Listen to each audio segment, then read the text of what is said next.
At first, your constant presence feels romantic. The good morning texts, the late night calls, the endless attention. But slowly, what once felt exciting begins to feel ordinary, even heavy, and the person who once couldn't get enough of you now pulls away. Here's the hidden question. Why does being too present make love weaker instead of stronger? Stay with me until the end of this episode, because we're going to uncover the real psychological law behind this. Carl Jung's insights will show us why desire dies when mystery disappears, and more importantly, how you can bring back space, balance, and attraction without playing games. So let's begin. Love promises closeness. We want to be seen. We want to be understood. We want to melt into the other person so that nothing separates us. And yet, this very dream is what kills love.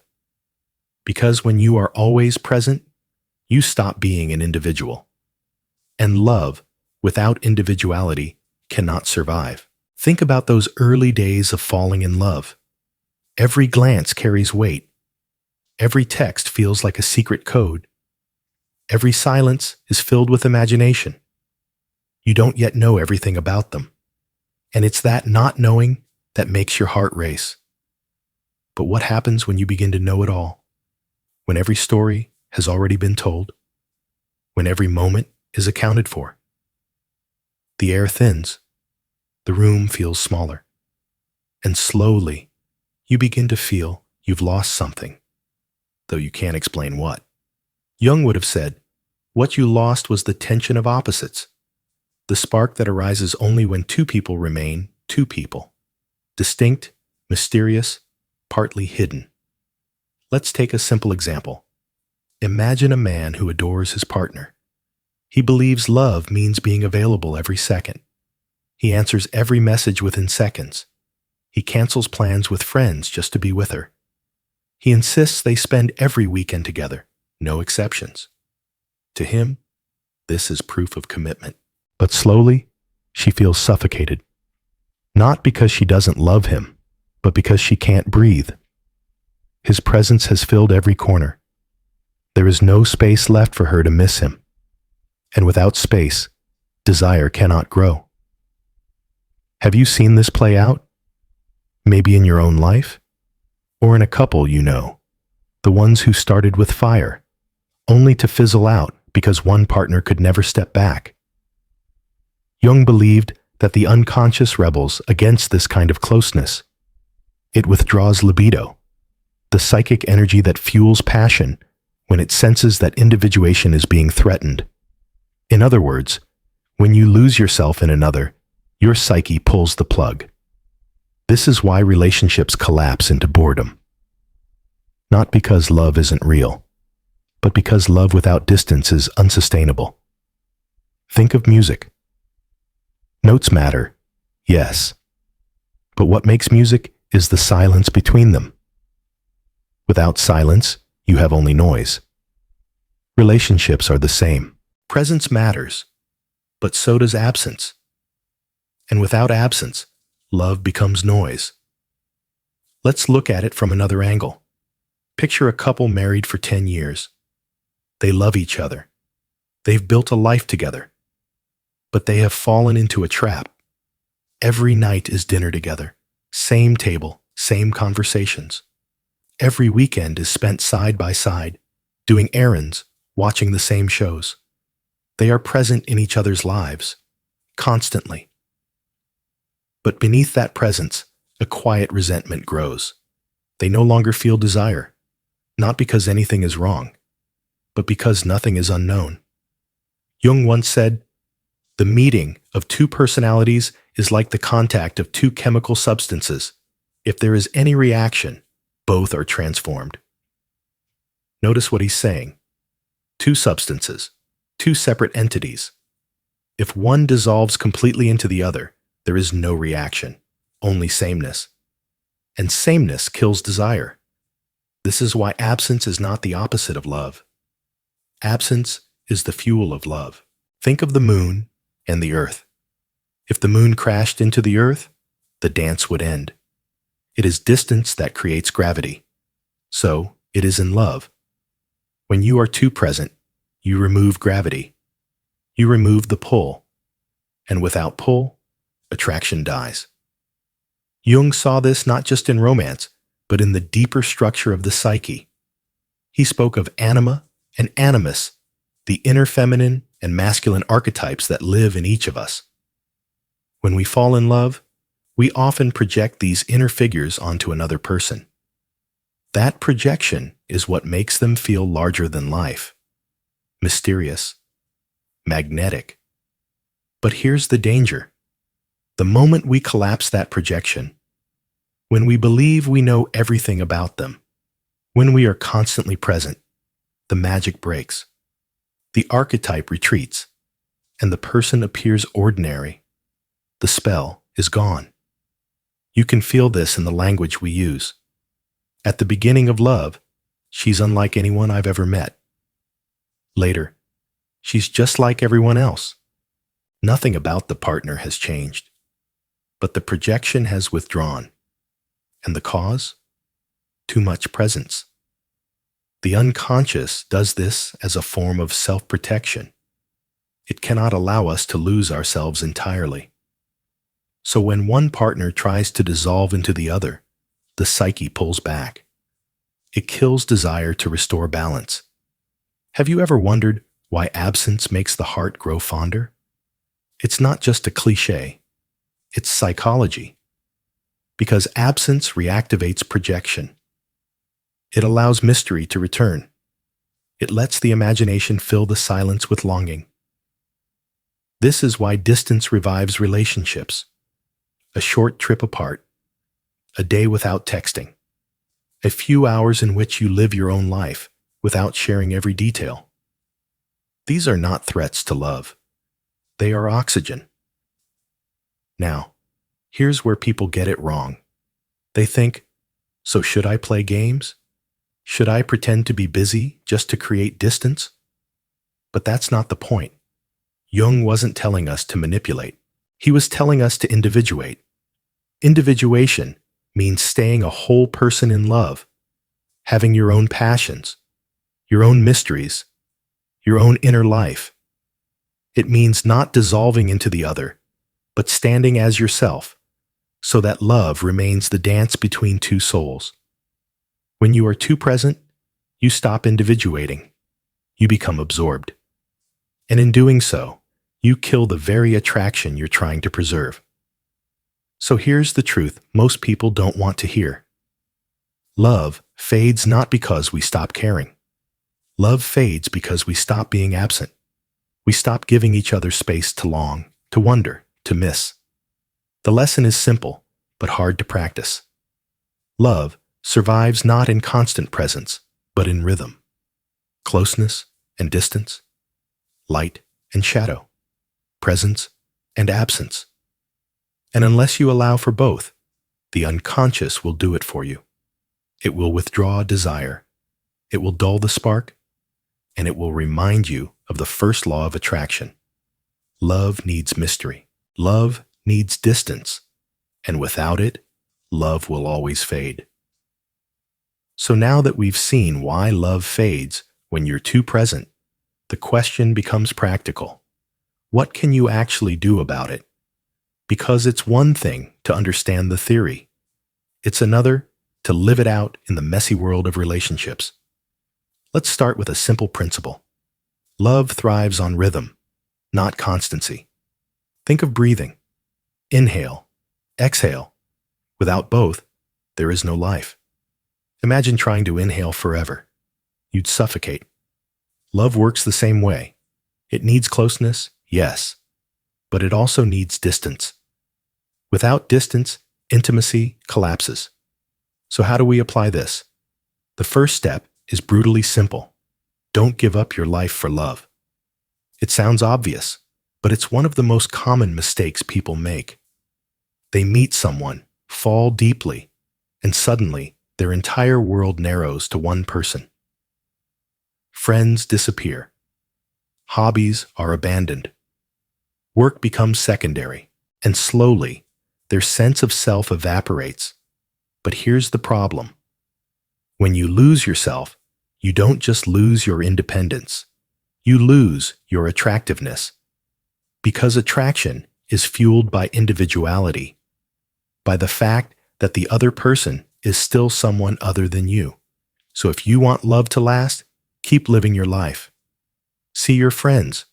Pursue your passions. Travel when you can.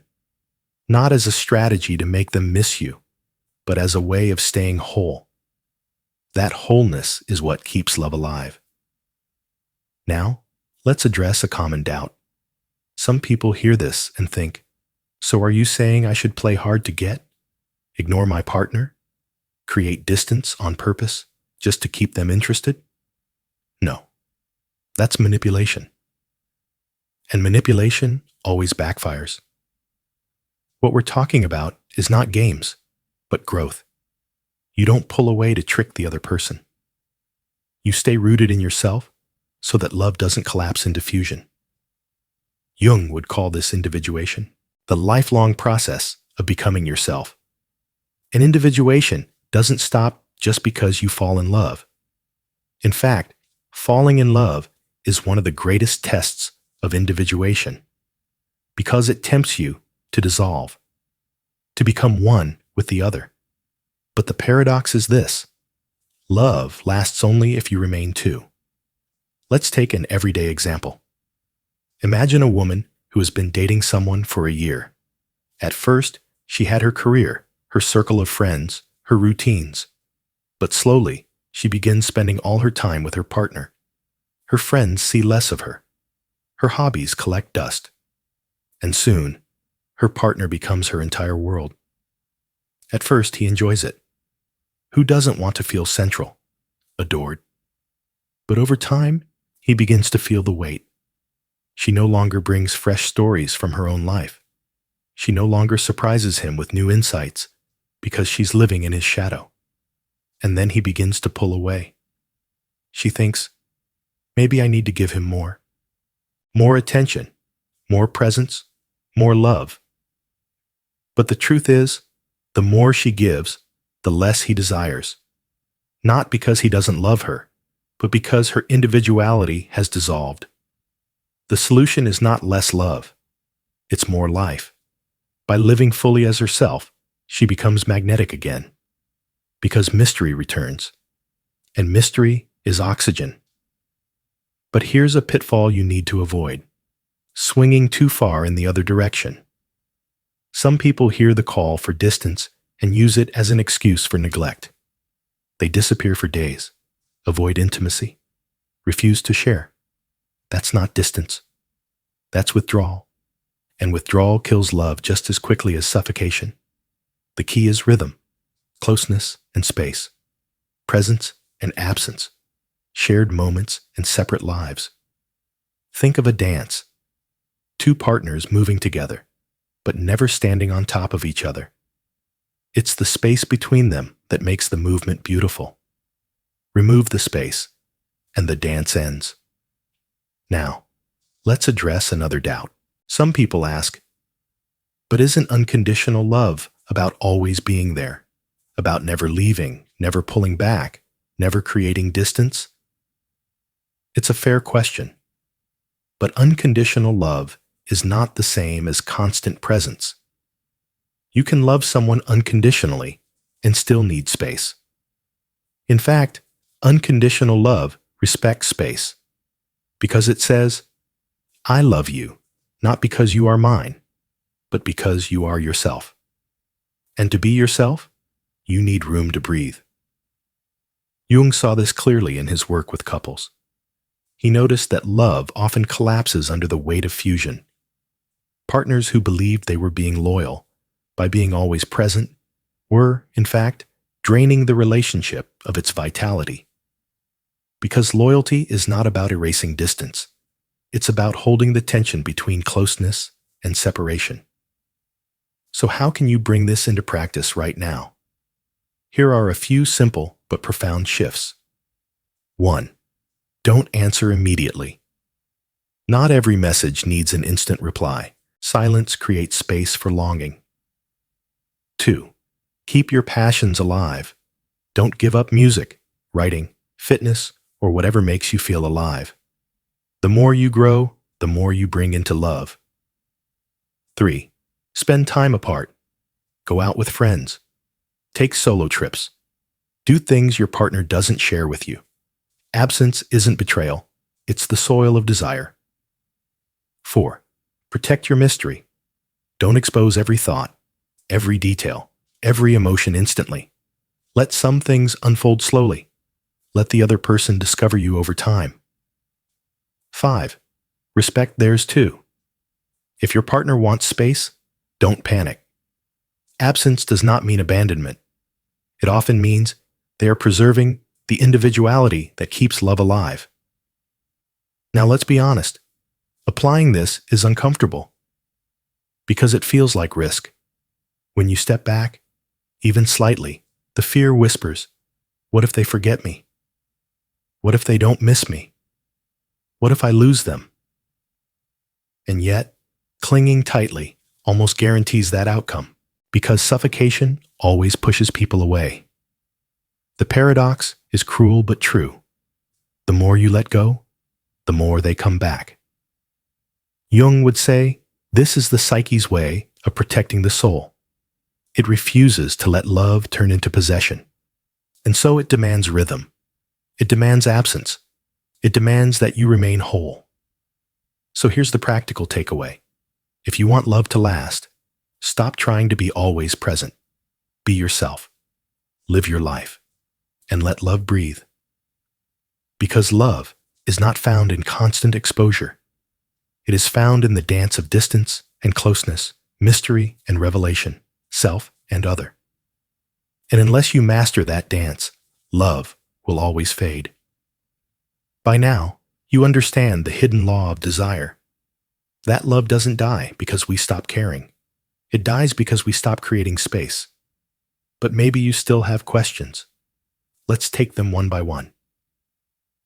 If absence is so important, how much space is enough? There is no formula. Every relationship has its own rhythm. For some, a few hours apart each day is enough.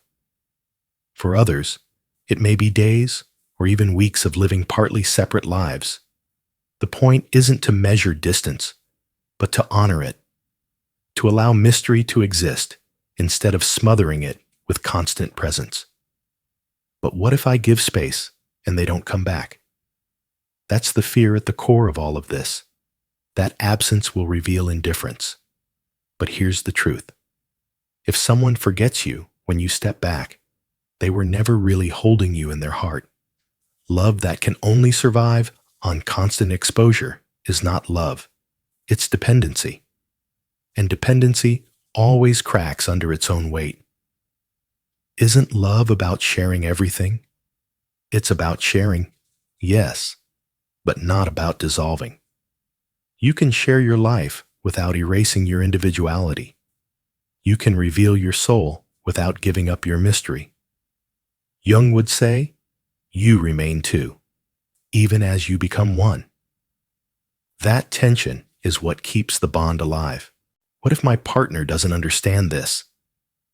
Then your challenge is to live it first, to model balance, to show them by example that love doesn't weaken when you create space, it strengthens. And if they resist, if they demand constant presence, then you have to ask yourself, do they love you or do they fear losing control? Because true love respects distance. It honors absence. It does not cling. It does not consume. Isn't this just modern individualism? Didn't past generations stay together without worrying about distance or mystery? It may seem that way, but if you look closely, you'll see that distance was always part of love. In earlier centuries, couples often lived with long absences. Men at war, women running households, lives partly apart. Distance wasn't always chosen, but it was built into life, and ironically, it kept desire alive. Today, with technology and constant contact, We've lost that natural rhythm. We think more presence equals more love. But the psyche hasn't changed. It still needs mystery. It still needs absence. Now let's step back and reflect. Why does this law feel so uncomfortable? Because absence means uncertainty. And we fear uncertainty. We want guarantees. We want to know the other will always be there, always present, always ours. But love is not possession. Love is a dance of freedom. And freedom always carries risk. That's why Jung insisted that love is not just romance. It is a path of individuation. To love is to remain yourself, while allowing another to be fully themselves. Anything less is fusion. And fusion is the death of desire. So here is the paradox. Once again, if you want love to last, you must risk losing it. If you want passion to burn, you must allow absence. If you want intimacy to deepen, you must protect individuality. Think about your own relationships. Have you been too present, too available, too willing to give up your own life for the sake of someone else's? If so, ask yourself, what would it look like to reclaim your rhythm? Not to withdraw, not to play games, but to stand as a whole person again, to bring back the mystery of your own life, to let your partner miss you, not because you manipulate, but because you are truly living. And if you fear that giving space will break the bond, remember this. It is not space that breaks love. It is suffocation. What kills love is the refusal to breathe. So the question is not, how do I hold on tighter? The real question is, how do I let love breathe? In the end, love is not a prison. It's a garden. It needs sun and rain. It needs presence and absence. It needs closeness and distance. The couples who last are not the ones who never separate. They are the ones who understand rhythm, who respect the spaces between them, who know that absence is not abandonment, but oxygen. So if you've ever wondered why love fades when you're too present, now you know. Because love is not built on constant exposure. It is built on polarity, on mystery, on distance. The task is not to love less. It is to live more, to bring your whole self into the relationship, not as a sacrifice, but as a gift. And when two whole selves meet, something extraordinary happens. Not fusion, not suffocation, but transformation. That is the kind of love Jung believed in. And it is the kind of love worth fighting for. So the next time you feel love slipping away, don't rush to give more presence. Instead, give more life. Give more space. Give more mystery. Because in the end, that's what keeps love alive. And maybe that's the lesson to carry with you after this episode. Love doesn't die when we give space. It dies when we don't. So let love breathe, and let yourself remain whole.